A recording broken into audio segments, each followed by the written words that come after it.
그래서 우리가 일반인들은 그러니까 문재인이 스스로 잘못해가지고 경제를 망치는 거, 그 다음에 이런 거는 걱정을 하시고 분개를 하셔야 되지만 일본이 느닷없이 우리 경제를 망치려고 들지는 않을 거다. 단 만약에 우리 기업인들이 문재인 586 정부의 압력에 굴해서 혹은 이 사회 분위기에 굴해서 중국에 대해서 첨단 기술에 관한 기술 이전이나 혹은 첨단 기술 산업에 대한 투자를 확대한다. 그러면 당합니다. 그러니까 우리 경제가 어느 정도 망가질 거냐에 대한 열쇠는 기본적으로 문재인의 경제 내부에 관한 조치, 뭐 52시간, 그 다음에 최저임금, 원전 이런 것에 의해서 망가지는 거 하나. 두 번째로 멍청한 어떤 대기업이 있어서 지금 트럼프와 일본의 시그널을 해독을 못하고 중국에 대해서 첨단 기술, 첨단 산업 투자를 한다. 그러면 그 기업 당합니다. 아주 선별적으로 당하게 될 겁니다. 제가 장담합니다. 자, 그러니까 기업인들 이제 힘내도 됩니다. 이런 사정이 이러니까 앞으로 문재인 586 집단이나 어떤 사회 분위기에서 야, 우리가 반일해야 되는 거 아니야? 그러면 반일이면 곧 친중이지. 그리고 친북이야. 그렇게 해서 엉뚱한 짓 하다가 회사 말아먹는 일은 없어질 거라고 믿습니다. 자, 그래서 우리가 다시 한번 짚어보는 거죠.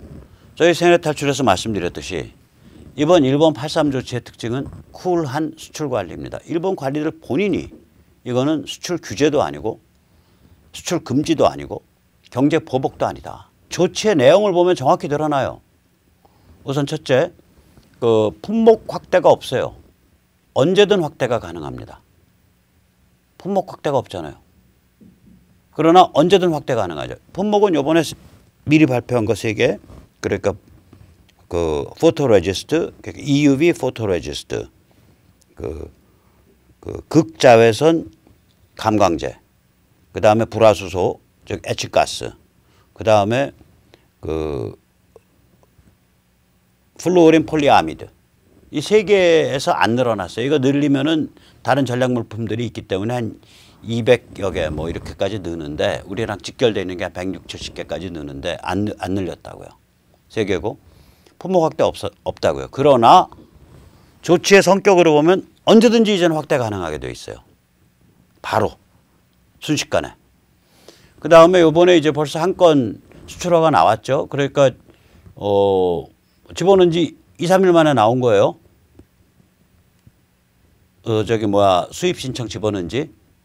왜 그러냐면 8월부터 적용되니까 적용한 날부터 바로 나와버렸잖아요. 애먹이지 않는다는 얘기거든요. 일반 공무원들이나 실무 담당하는 공무원들이나 이 사람들이 이 지침을 정확히 받은 거예요. 그래서 애를 안 먹인다 이거예요. 투명하면 오케이 바로 수출허가 내줄게. 근데 투명하지 않으면 그럼 뭐 수출허가 못 내주겠어. 그러나 이게 만약에 여기서 이상한 뽕 맞은 대기업 오너가 이상한 짓을 해서 중국의 어떤 첨단 기술 투자를 했다. 그러면 이제 그 기업 딱 겨냥해서 언제든지 골탕 먹일 수 있죠. 수출허가 냈는데 이거 뭐 좀 부족하네요. 다시 갖고 오세요. 또 해냈는데 아직 검토 중입니다. 일주일 후에 찾아갔더니 아직 검토 중이라니까요. 90일 할 수 있으니까 10주 후에 찾아갔더니 그래도 뭐가 좀 부족한데 저희 좀 부족한 거 조금 더 보고서 말씀드릴게요. 그렇게 해서 13주 90일 다 채운 다음에 불러가지고 여기 하나 더 붙여서 서류 하나 더 끊어오셔야 될 것 같은데요. 이게 이제 골탕 먹이는 거거든요. 그럼 이제 다시 끊어와서 다시 보완해서 내면 그때부터 90일 또 시작하는 거예요. 지금 현재까지는 애먹이지 않고 있어요. 그러나 언제든지 너희 골탕 먹일 수 있다 이거지. 그리고 정확한지 모르겠는데 한 1000여 개 기업을 우대를 하기로 했죠. 이거 뭐냐면 사실상의 옛날식 그러니까 포괄적 수출허가에 준하는 그런 아주 패스트 트랙을 뚫어준 거예요. 그러나 그것도 언제든지 행정명령으로 이제 정책에 의해서 축소 가능하게 돼 있어요. 한마디로 일본이 딱 한국 기업에 한국 경제의 칼날을 딱 목에 대놓고서 너희 중국에 투자하지 마. 첨단 기술, 첨단 산업 중국에 투자하지 마. 너희 경제적으로 따져서 손이 안 맞으면 빨리빨리 중국에서 발 빼. 이럴 수 있는 메시지를 칼을 댄 거라고. 이 칼을 일본이 댔겠냐고요. 미국이랑 눈 맞아서 미국에서 트럼프가 사인해서 된 거죠. 즉 이 칼이 딱 들어와 있기 때문에 기업 입장에서는 이걸 칼이라고 생각하지 마시고 아까 말씀드린 문재인 586의 친북몰이 친중몰이에 대한 그 압력에 대한 대항 압력, 평형 압력으로 생각을 해서 이걸 활용해야 된다 이제. 그런데 기업이 감 잡은 것 같아요. 그 사람들 자기 비즈니스인데 밖에 있는 제가 이 정도로 읽는데 그 사람들은 바로 감 잡죠. 밖에다 대고 얘기를 안 해서 그렇죠. 밖에다 대고 계속 죽는 소리 하죠. 죽는 소리를 해야 돼. 그러니까 일본이 지금 칼이 들어와 있어서 우리가 이거 까딱 잘못하면 지금 일본이 그래도 봐줘서 우리가 옛날처럼 계속 하고 있는데 이거 애먹이기 시작하면 우리 정말 숟가락 놓는다. 그러니까 당신들 문재인 586 집단 좀 그만 좀 난리 부리고 우리 압력 넣지 말고 우리 좀 제대로 비즈니스 좀 하게끔 내버려도 좀 우리 좀 내버려도 이렇게 말할 수 있게 된 거예요. 이제 우리 좀 내버려도. 그래서 이 상황이기 때문에 저는 요새 아주 그냥 정말 일본이 아주 이뻐 죽겠어요. 아베도 이뻐 죽겠고 어저께도 제가 말씀드렸지만 일본이 어떤 이런 미국이 주도하는 이 제대로 된 세계 질서, 글로벌 질서의 강화에 관해서 이런 식으로 지능적이고 적극적으로 협력한 적이 없어요. 처음으로 자기 역할을 하는 거예요. 그전에는 패전 국가에서 군대 무장도 공식적으로 못하고 군사력도 공식적으로 못 가지고 패전 국가여갖고 그냥 자유대나 좀 하면서 물론 자유대 막강합니다. 무지하게 막강하죠. 그러나 일본의 국력이나 이런 거 비하면은 자기 마음대로 아직 못 가지는 거죠. 그런 상태에서 미국이 펼쳐놓은 글로벌 시스템에서 과실 따먹고 다닌 거거든요. 거기서 적응하면서. 그런 소극적 적응자적 입장에서 이제는 이니시에이터 혹은 메인 플레이어 중에 하나로 바뀌어가고 있는 거예요. 이게. 그런데 이게 그 플레이어로 바뀌어가는 방향이 마음에 드는 거예요. 왜냐면 이게 어저께도 말씀드렸듯이 결국은 중국의 공산당과 인민해방군 체제를 가둬가지고 너희 제대로 변체를 하든지 근본적으로 아니면 녹아버려라 라고 고열을 가하는 용광로거든요. 그 용광로 만들겠다 미국과 같이. 그러고 팔과 덮치고 나선 사건입니다. 이게. 그래서 문재인이 저렇게 방방거리는 거예요. 참 이게 참 흉악한 얘기죠. 그래서 우리가 이제 한번 생각을 해보면 우린 이런 저 사람들한테 문재인이나 조국이나 저쪽 핵심 멤버들한테 우리가 물어야 될 얘기는 이겁니다. 또 조중동에 물어야 될 얘기도 이거예요. 조중동도 약간 감을 잡고 요새 이렇게 지면을 보면 김순덕 칼럼도 그렇고 동아일보 또 조선도 그래요. 요새 야 이거 함부로 반일하는 게 이게 꼭 애국인 거야 이런 얘기들이 좀 나와요. 또 이 야당 국회의원들한테도 이제는 우리가 물어야 돼요. 야 니들 무슨 심보로 호들갑인 거야? 니들 대체 의도가 뭐야? 이 조국이 한 말 보세요. 징용 판결에 대한 경제보복이다. 그러니까 일본은 한 번도 경제보복이란 말을 한 적이 없어요. 일본은 이거는 제대로 관리를 안 했기 때문에 우리가 수출 관리를 하는 거다. 그리고 우리는 너희가 관리를 제대로 하는 능력을 갖고 있다고 믿지 않는다. 왜냐? 너희들이 국가 간의 약속을 깬 전력이 한두 번이 아니기 때문에 안 믿는다. 딱 이 얘기거든요. 그거를 징용 판결에 대한 경제보복이다라고 자기들이 자해 공갈을 한 거란 말이에요. 이 반일 히스테리가. 그러면 그리고 나서 이제 징용 판결 비판하면 친일이다. 이거 조국 말 아니에요. 징용 판결 비판하면 이적행위다. 이거 조국 말 아니에요.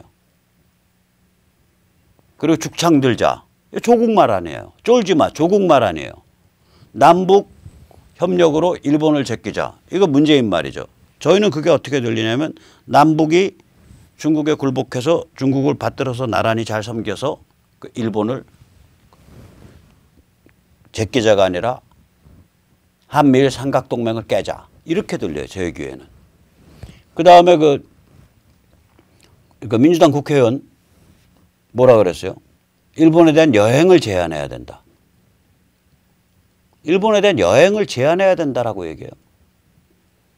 이거 판결한, 징용 판결한 그 대법관 김능환이는 독립운동하는 심정으로 판결문을 썼다. 아, 무슨 놈의 독립운동을 그따위로 하나? 나라를 파괴시키려는 의도로 판결문을 썼다. 그렇게 써야지. 그래야 정직하지. 어떻게 그런 생거짓말을 해? 그 다음에 이건 제2독립이다. 이거 저쪽 진영에서 586 집단에서 계속 떠들었죠. 경제주권을 찾아야 된다. 이거 문재인이 한 말일걸요?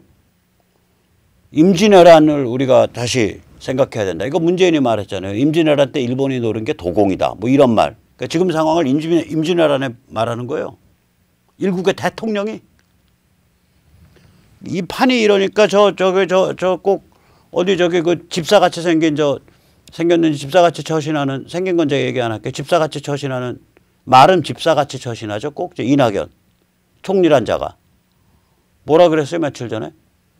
8.3 조치에 대해서 일본이 넘어선 안 될 선을 넘었다. 단호하게 대응할 것이다. 아니 이게 왜 넘어선 안 될 선이냐고요. 아까도 봤지만 품목 확대 없고 애먹이지 않고 있고 또 일본이 확실히 그 신뢰하는 기업에 대해서는 우대를 하고 있고 여기까지가 어떻게 넘어선 안 될 선이냐고. 말은 똑바로 해야지. 그리고 이 사람들이 기본적으로 아주 그 공격적이고 또 아주 제가 보기엔 거의 나라 망치려고 폐악질을 부리고 있는 것 같아요, 사실은. 그러니까 지금 이 미국이 미중전쟁 펼쳐가지고 한미일 삼각동맹 혹은 미일동맹을 중심으로 한국은 중간에서 꼼짝 못하게 만들어 놓고 대한민국은 미일동맹에서 미국이 중국을 몰아붙이고 있는 상황. 또 그 과정에서 북한이 이제 뭐 오늘 내일 하게 만든 상황. 이거 전체가 못 견디는 거예요, 이거를. 그러니까 그냥 반일 히스테리로 폭발을 한 거죠. 원래 이 반일 히스테리 만드는 그 기폭제 자체는 자기들 입장에서 좋은 상황에서 만드는 기폭제죠. 그런데 올해 초부터 그러니까 그 기폭제 징용 판결. 근데 올해 초부터 그 수습해달라라고 일본이 계속 요청을 했는데 그거 개무시하고 있다가 그걸 기폭제 삼아서 7월 달에 반일 히스테리를 폭발시킨 거란 말이에요, 이게. 이건 자기들 딴에서는 어떤 뭐 노림수가 있는 정치 공작이겠죠. 아까도 말씀드렸듯이 우선 첫째는 한미일 삼각동맹 마음에 안 든다. 그거 깨자. 그 다음에 두 번째는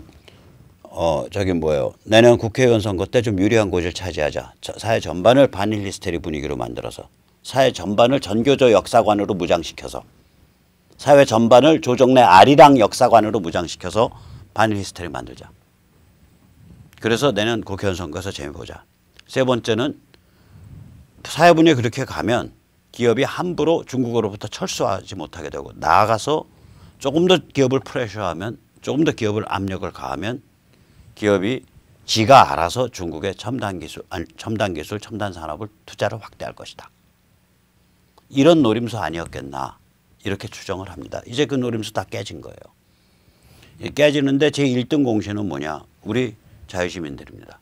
조중동이 문재인이 손바닥 위에서 반일 히스테리 깨춤을 추고 야권 국회의원들이 문재인 손바닥 위에서 반일 히스테리 깨춤을 추어도 우리 자유시민들이 꿋꿋하게 유튜브와 페이스북과 트위터와 카톡을 통해서 야 이거는 한미일 삼각동맹을 깨고 그리고 나라를 조지려는 그런 흉악한 의도다라고 우리가 주장을 해왔기 때문에 결국 지금 분위기가 반전되고 있습니다. 이번에 8월 15일 날 시청 앞에서 대대적인 시청 앞을 기준으로 해서 광화문에서부터 서울역까지 아마 거의 같이 움직이게 될 것 같은데 다 나오세요. 그래서 이 반일 히스테리에 대해서 완전히 문질러버리고 우리 힘으로 민간 차원에서 자유민주주의와 세계시장을 위한 굳건한 한일 민간 동맹을 선포해야 합니다. 그럼 오늘 여기까지 모시겠습니다. 감사합니다.